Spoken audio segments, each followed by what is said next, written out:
Managing your cash flow is not easy in general, but it's especially not easy when it's lumpy. And by lumpy, I mean RSUs coming annually or quarterly. It could be bonuses coming at year end. The biggest issue I see is that a lot of people will say, I'm going to live off of my salary and I'm going to save and invest bonuses in RSUs. The reason why that this is a problem is because it can push you from doing the right things. What's really common today is that people get paid through equity compensation. RSUs are one of the most common ways to be paid via equity. Typically, that's for publicly traded companies. How this looks is you're going to get some vesting schedule. So that might be X number of shares. Let's say you're going to get 1,000 shares over 4 years. And typically you get none until the end of year one. At the end of year one, you're going to get 25%. So 25% of 1,000, 250 shares. And then from there, it's either going to become quarterly or potentially monthly. So then it would say, hey, 250 divided by 12, you're going to get that per month. Those vest for you and they become yours. If you leave before they vest, then you don't get them. So it's an incentive tool to keep people working at the company for longer. And if the company continues to grow, you're going to end up getting quite large bonuses paid in company stock. There's a couple issues here. One issue is that people don't understand how to manage these, right? So when they vest, income taxes are due that day, just like they're any other cash bonus. So let's use the example I just said before. At the end of year one, you're going to get 250 shares. And let's say they're worth $100. So that means you get $25,000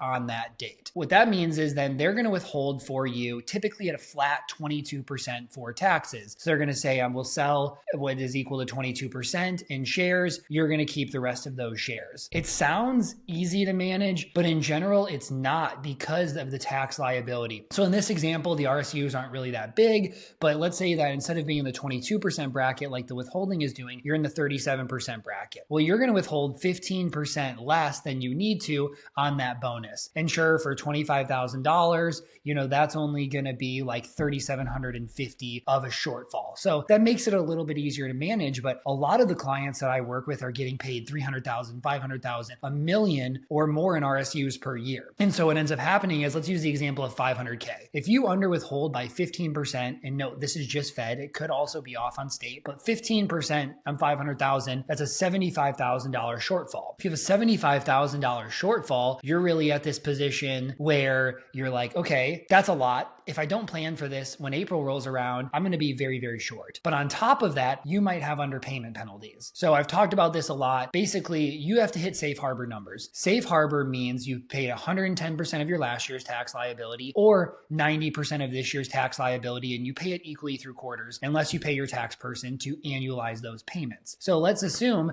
last year you made really similar. This year, you did a little bit more because your RSUs are worth more. Well, because of the under withholding, you might actually owe a penalty on your taxes. This is one of the first things we look for, and the first things we try to eliminate for clients is underpayment penalties. Really, in no situations should somebody be paying underpayment penalties. It's almost always because of a lack of planning. RSUs can be a little bit hard to manage, and so when we're thinking about how to manage RSUs, what to do with them, we have to first start with understanding your financial life. I believe all good financial planning starts with, we make this much, we spend this much goes to taxes, this is what's left over. And so what we see a lot of times is people with a lot of RSUs will say, I'm going to live off of my salary. When the RSUs hit, it'll withhold for taxes, and then I'm going to take some of that and I'm going to go invest elsewhere. Or sometimes people even say, I'm just going to hold it in the company stock. So there's a few issues here. The first one is you need to understand if you are going to continue to hold on to that company stock and not sell extra for the tax liability you actually incurred, then you are choosing to become more concentrated in it. If you have $1 million of RSUs, it withholds at 22%. So that's going to be $220,000 worth of stock. When you should have withheld at $370,000, then you have this $150,000 that you should have needed to sell or stock that you should have sold and plan for taxes. When you don't do that, you're saying, I'm actually taking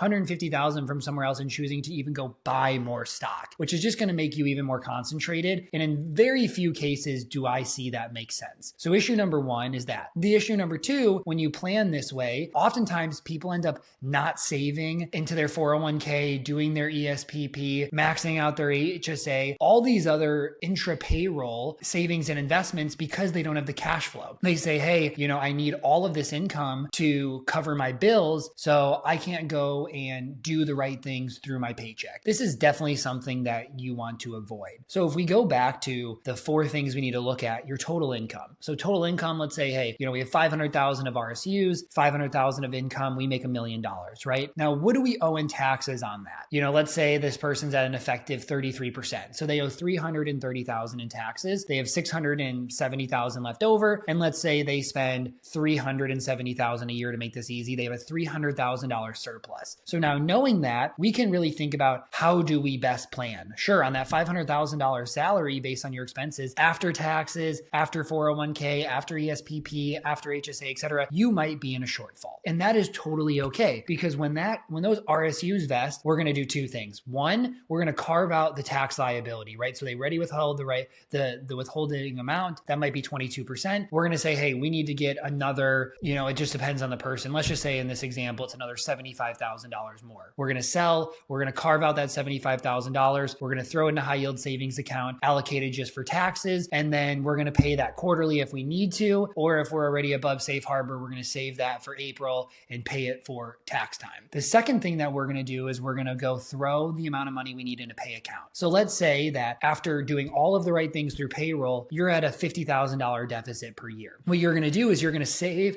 you're going to sell from RSUs, you're going to carve out $50K, and you're either going to put it in your checking account and let that dwindle per year, or you're going to put it in a high yield savings account and you're going to send $50,000 divided by 12 per month to your paycheck or to your checking account to help get you to equilibrium. And this is how you start to become really efficient with your financial planning. If you were the person who just stays and becomes extra concentrated RSUs, doesn't sell for taxes, has underpayment penalties, and then is not maxing out the right accounts through work, you're giving up a lot, right? You're choosing to hold these RSUs when you could be selling them to allow yourself to be able to buy through your ESPP at a 15% discount and having that look back provision. I get it, right? With RSUs and bonuses, things become lumpy, but what really matters is that you start to think about your financial life holistically. You figure out what you make, what you spend, what you owe in taxes, and what that surplus is. Then you go look at your goals and say, hey, we need to send more to our checking account for covering our monthly expenses. We need to save for college. We need to go do our Roth IRAs. We need to go invest and diversify in a taxable brokerage account. You just start from there. You look at your goals and then you go move those dollars around. But don't just sit there and say, I live off of my salary and then I keep my RSUs, right? That is not being efficient and not thinking through your planning holistically, right? You need to sell